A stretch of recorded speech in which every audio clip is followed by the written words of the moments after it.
श्रीमन नारायण राधे राधे राधे श्याम। यह श्लोक श्रीमद् भागवत गीता का प्रथम अध्याय का श्लोक संख्या 28, 29 और 30 है।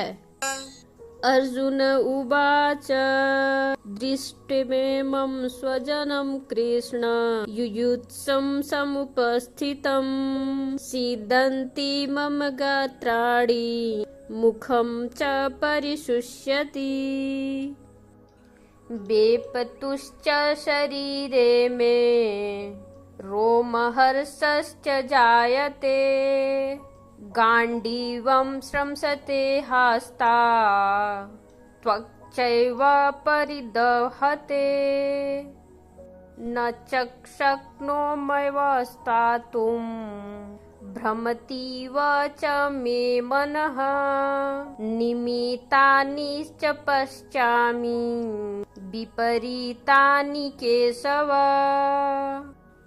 इस श्लोक से पिछले वाले श्लोक में अर्जुन युद्ध के मैदान में अपने सगे संबंधी मित्र जनों और अपने श्रेष्ठ जनों को देखकर घबरा जाते हैं और भगवान श्री कृष्ण से कहते हैं। इस श्लोक में अर्जुन भगवान श्री कृष्ण से कह रहे हैं, हे भगवान, युद्ध के लिए तत्पर इन सब भाई बंधुओं को अवस्थित देखकर मेरे हाथ पांव सारा शरीर शिथिल हो रहा है और मेरा मुख सूख रहा है, मेरा शरीर कंपित हो रहा है, मेरे बाल खड़े हो गए हैं, गांडीव धनुष मेरे हाथ से खिसक रहा है और मेरे समस्त त्वचा में जलन हो रही है। हे केशव, मैं स्थिर रहने में असमर्थ हूँ, मेरा मन मानो भ्रमित हो रहा है और अशुभ लक्षण दिख रहे हैं। उपरोक्त श्लोक में अर्जुन अपने मन और शरीर की व्यथित विषाद ग्रस्त दशा युद्ध में व्यवस्थित संबंधियों को मारने और मरने के लिए कटिबद्ध रूप से देखकर श्री कृष्ण से बोल रहे हैं। हर व्यक्ति में व्यक्तित्व के दो रूप हैं, एक वह जिससे मनुष्य स्वयं अनभिज्ञ है और दूसरा वह जिससे परिचित है। मुंडक उपनिषद में इस तथ्य को शरीर रूपी वृक्ष पर बैठे दो पक्षियों की कहानी में कहा गया है।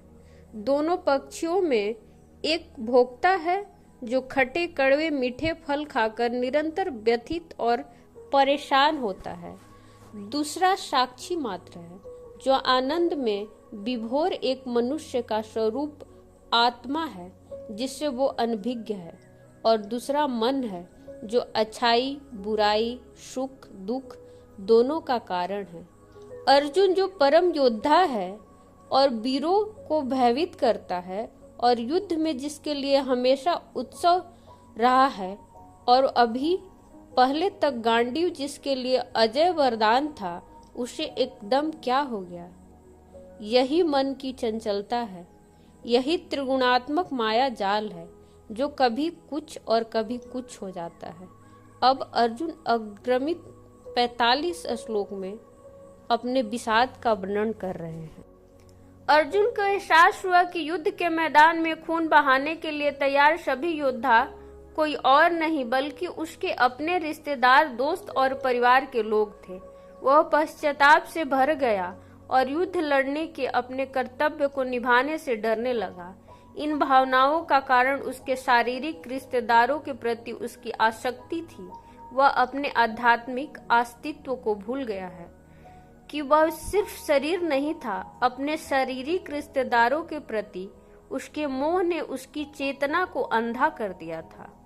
भौतिकवादी अवधारणा में हम खुद को केवल शरीर मानते हैं जो अपने सभी शारीरिक रिश्तेदारों से भावनात्मक रूप से जुड़ा हुआ है। चूंकि यह लगाव अज्ञानता पर आधारित है, इसलिए यह अपने साथ जीवन के भौतिक बोझ जैसे दर्द, दुख, शोक और मृत्यु को लेकर चलता है। भौतिक शरीर से कहीं अधिक है। हमारी शाश्वत आत्माएं जीवन और मृत्यु से परे हैं। भौतिक दुनिया के विभिन्न आसक्तियों में उलझे हुए हम यह भूल जाते हैं कि परम पिता परमेश्वर ही हमारे एकमात्र अस्थायी रिश्तेदार है। वो हमारी आत्मा के पिता, माता, मित्र, स्वामी और प्रियतम है। श्रीमान नारायण। राधे राधे।